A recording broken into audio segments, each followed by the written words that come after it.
The first major test for these 8 presidential hopefuls. Who do you think came out on top? Well, yeah, it was quite a scrum. You had 8 candidates all trying to vie to be the alternative to Donald Trump. I'd say the strongest debate probably came from Nikki Haley. She has a really strong political skill set, seized her opportunity to be on that stage and really demonstrate her persuasion powers with the audience. She picked the right fights on things like foreign policy and taxes and spending with some of the other candidates out there. So I think she had a really good breakout moment. I think the other star in this debate was probably Vivek Ramaswamy.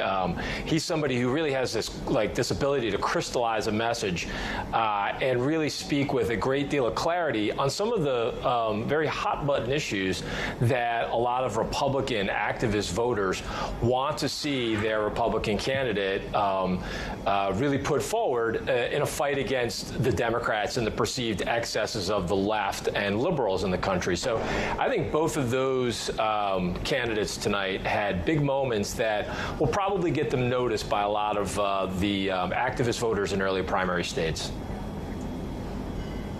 Indeed, Kevin, a big moment, as you say, for the political novice Ramaswamy, who appears to be surging in the polls, at least coming into this GOP debate. What's your view on what happens next here? Do you think he perhaps has dethroned DeSantis as the Trump alternative?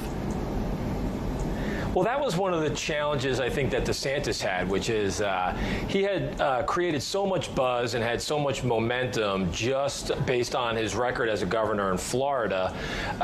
But he's had a hard time sort of capturing that, keeping that momentum going and really meeting expectations of a lot of voters. So I think he probably had one of the more flat performances during this debate. And so as a result, since it's very early in the schedule, a lot of voters who are going to be shopping around, I think they are going to take a look at some of these other candidates like Vivek Ramaswamy and now Nikki Haley and a few others that maybe had some, got the eye of some voters.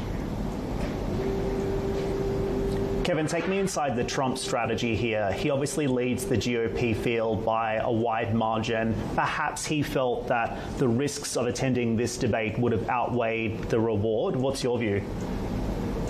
Well, the thing that Trump wants to do most is he wants to deny oxygen to any of these candidates in the field. He wants to essentially block out the sun on them. But when they do get attention, he wants them fighting amongst each other. So I think by not attending and by kind of counter-programming it, which is having his own media event with Tucker Carlson, he sought to achieve that. And then, this debate was largely a debate that was conducted with the long shadow of Donald Trump, cast over it. They were debating some of his policies. They were debating whether or not they would support, pardoning him.